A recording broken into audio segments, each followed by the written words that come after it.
We are one chapter away from chapter 50 of 100 Years Quest. We're at a good spot. And it seems like each of these Dragon God pieces are going to be around 25 chapters each, and then we don't know how much in between, including stuff for the Diablo's Guild, the White Witch, and I know they finished off Merciful before 25, but I'm including a little bit of that excess afterwards, and still around. This one is still going to have a little bit longer because we still have a fair amount even in this arc to go, because we still have the fight with Alderaan himself, as well as when we actually, get all the after points after the fight, because the whole thing with the Alderaan fight, it was shorter, but that's because of, Igni interfering. And here with Alderaan, if my theories are correct, and he does get up, because it seems a little bit weird with how the White Witch is talking about it. I'm talking about, he'll be unleashed, but also he'll lose his power and whatnot. It's a little bit weird. I'm guessing it will leave him susceptible to her ability to control him, because we know she wants to control the Dragon Gods in order to combat the others, and really, what one would you want the most than the biggest one that seemingly is the easiest to manipulate and the easiest to work on? The only reason that you had them any trouble with doing this in the first place is because Natsu and Co. showed up. Whereas with Mercephobia, really the only reason that it was, quote-unquote easy for her to mess with him, it was because, a little bit of unfortunate wanting to help from a nice girl that did a bad thing. But, it's sort of good in the end. Not really, but whatever. Regardless of which, now we have Alderaan getting ready to do some very, I would assume, serious work. And I say, even though with some of the words where saying that Alderaan will fall, I think it will be more of, like I said, the control on him will be optional. The ability for the White Witch to dominate him with her power, but also I think that I still think Lilakrima were keeping Alderaan sleepy. It would be really weird if there was no plan of what to do, with Alderaan, other than just to, build him up and then immediately, die or something. It just would be too strange, especially when you have such an interesting dragon, when you have this biggest dragon in the series, 5 cities just on, his hands, shoulders, and part of his neck. Really, you can have, another, 10 all over, actually way more than that, because you could have one on each foot, multiple on, the arms and legs if you had him fully stretched out. He's a big guy. Just looking at this, probably from head to tail, is probably 200 to 300 kilometers. Very massive dragon. But when it comes down to this, there's the question of what the White Witch is going to do. Because this, personally, like I said, taking control of him would be, in my eyes, in my mind, and it's just gonna, looking over all that, the best way to have her have an HQ that would kind of, cement her position into what's going on.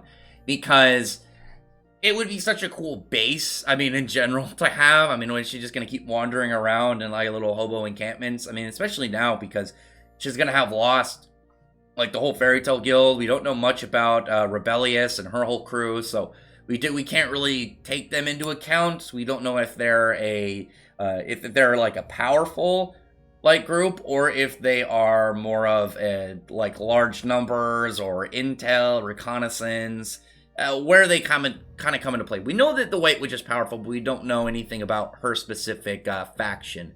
But we do know that Alderaan is powerful, and I'm just imagining post taking control of Alderaan, and it's a massive fortress now on his back instead of the tree, and maybe the tree evolves, and instead of this big lush tree, it's this very spooky, wicked tree. And at first I was thinking more of a horrific, Maleficent kind of thing, but the White Witch is all themed after this white nothingness. So I'm just thinking spider webs or something, just kind of drifting in the breeze, just looking super spooky.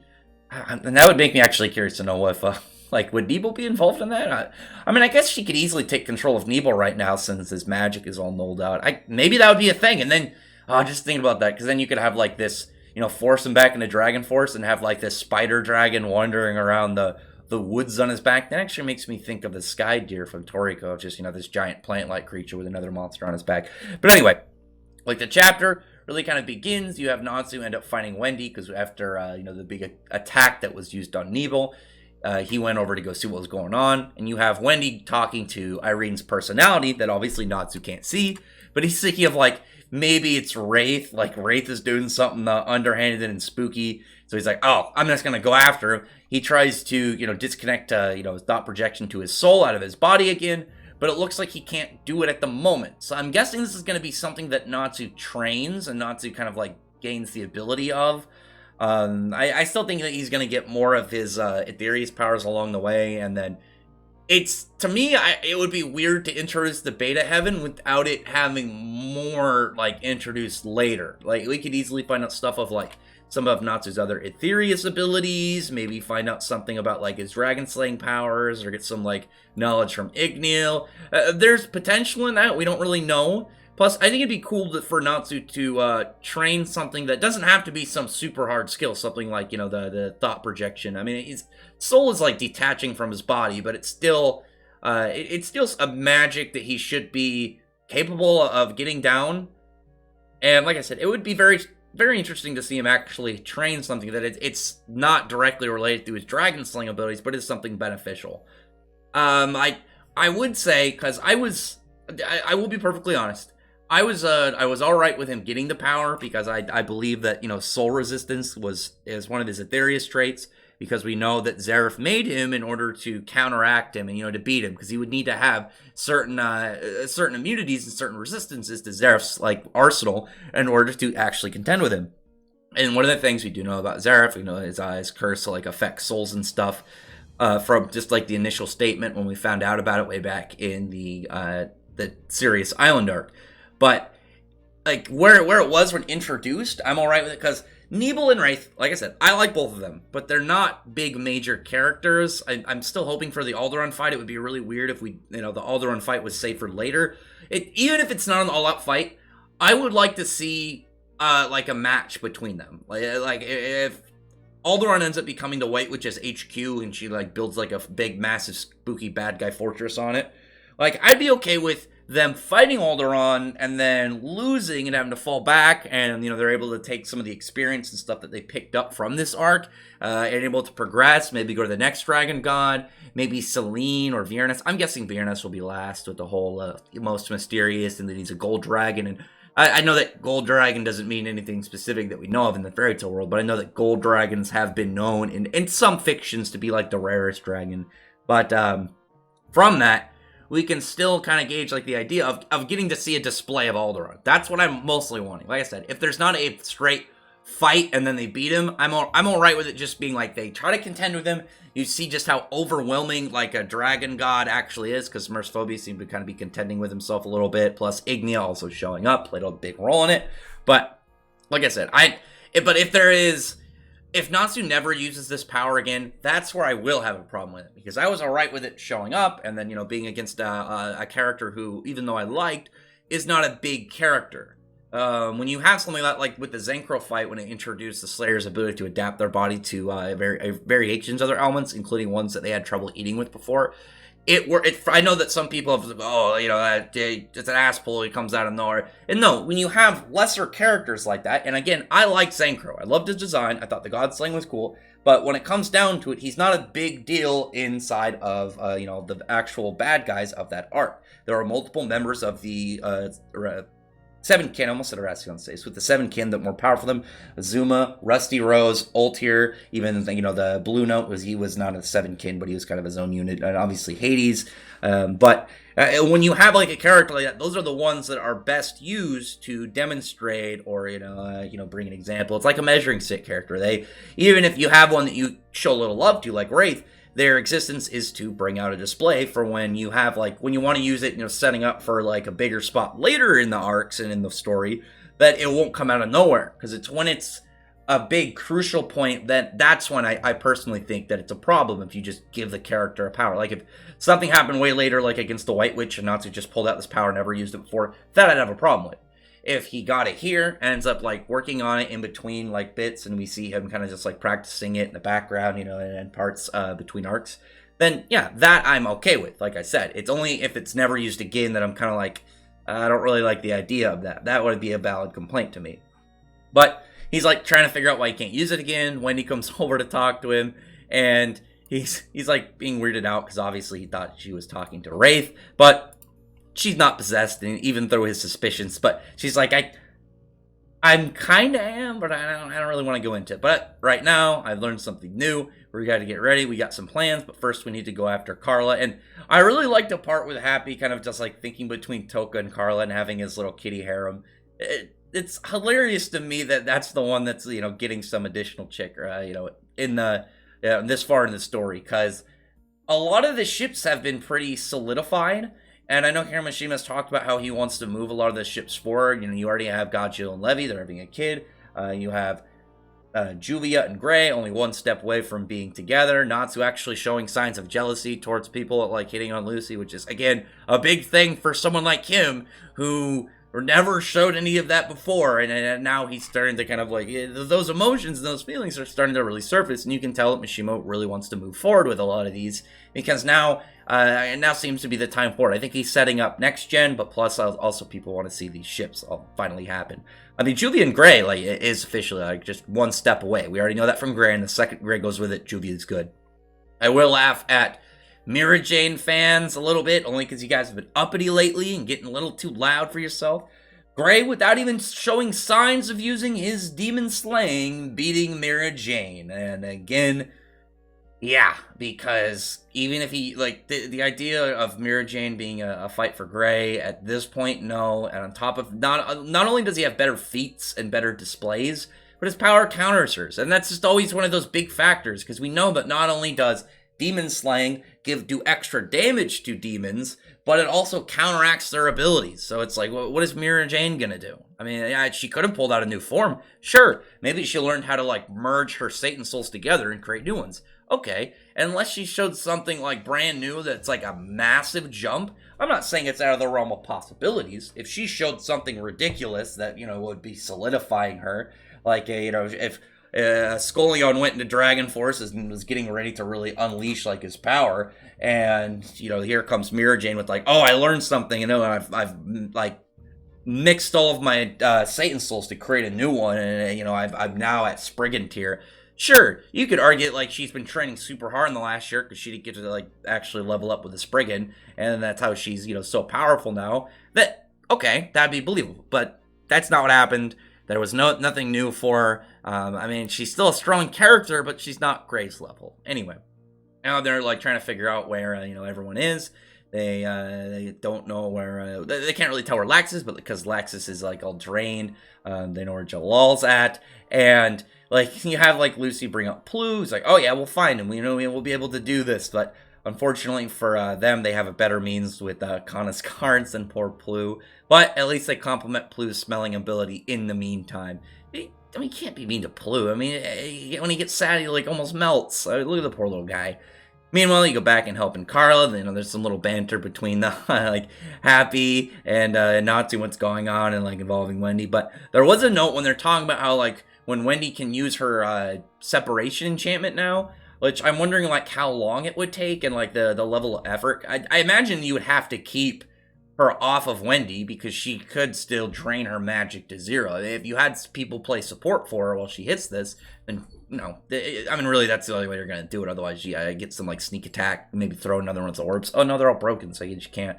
But as it were, and that's one of the reasons I think that the Lacrima were sealing Alderaan, they were weakening him, is because when they touched her, it did a lot of damage, and though the weird wood aspect coming into playing and affecting her body, and the crystal, we don't know if that has something to do with her origins, or it's because the Lacrima is a crystal.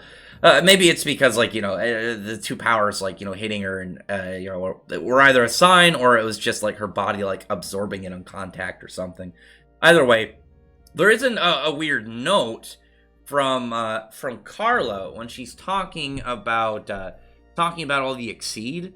And for her, obviously, she has this weird flashback memory set, and she has this extra knowledge about everything going on in the Exceeds. And we saw that we saw that when the whole Edalus arc happened, she had knowledge over everything that was happening to a degree. But I think that's because of her whole clairvoyant ability. But she's talking about how there's something weird about Toka, because she, there's some suspicions about her not knowing about her and not playing into it.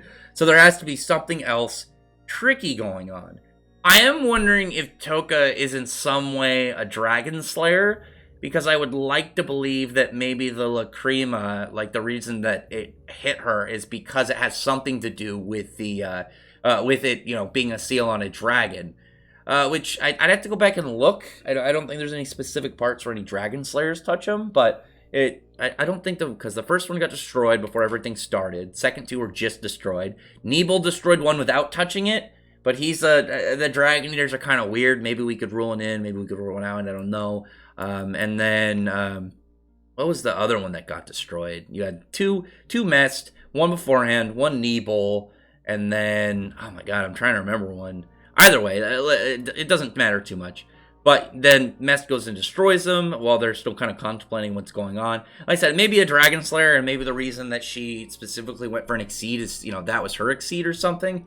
There's some definite mysteries in there, because the Lacrima hitting her obviously has to play an important role in her whole, mystery, because we don't know the exact description of how they work, but we can still formulate that whatever their effects on Alderaan has some effects on the White Witch. And there's still a possibility that, there's still a slight possibility in theory that she is related to Selene, if possibly even Selene. And the reason that is, and it's still kind of again, a little bit janky, it would be really interesting of a plot twist. But because, the whole white theme, her whole thing about wanting to white out magic, if she's a white dragon, in the opposite to Acnologia is a black dragon, maybe that has the whole thing, because Acnologia end up becoming this dangerous force thing with Zareth, which, you can see maybe if they're both nulled out, none of these things would happen or something. But also, one thing we do know about the moon in Fairy Tail is that concentrated magic can't dispel, it can't affect other magic, which the White Witch, as we've seen, can do such a thing. Again, it's something that could happen. Plus, you can have a little bit of the cult that was going on in Galuna Island, but that was partially from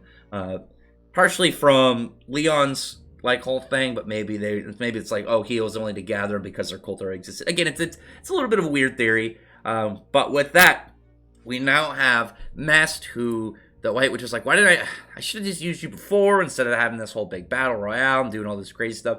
She's decided to have, the teleporting guy just say, screw it, go for it, just take it all out and deal with it. It was funny because when I was thinking about who's left, I was thinking more of a fighting standpoint.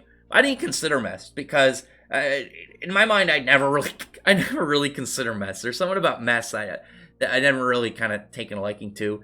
But we can say that Mest did what Mest does best, and that's ruin things, which again happens. Mest has this weird thing about, making problems way worse.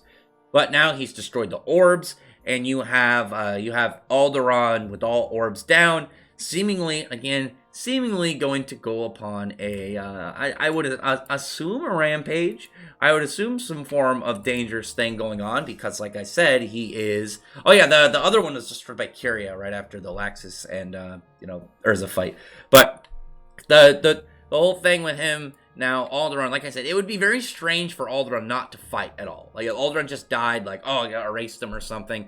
I think that'd be really strange to do, because then it's what's the point of him? I see it more of Alderaan now unsealed of sleep, and now she can try and affect him, or now she can affect him, and Alderaan will be, just controlled. We haven't heard anything from Alderaan. The only thing other than what we've I guess we haven't really learned anything new about it, but one thing we do know about him is this whole ability to, read hearts and minds, hear those voices that maybe he'll use that to communicate with them at some point while, under the control. Who knows? Either way, I do like seeing the full body shot of Alderaan. I've been waiting for that, because I wanted to, gauge how big he was fully. We've seen the front side, but we never saw the full size. Like I said, I would guess somewhere around, 200 to 300 kilometers is my guess. 200, I think for sure. I mean, dude's massive. Dude is absolutely just gigantic.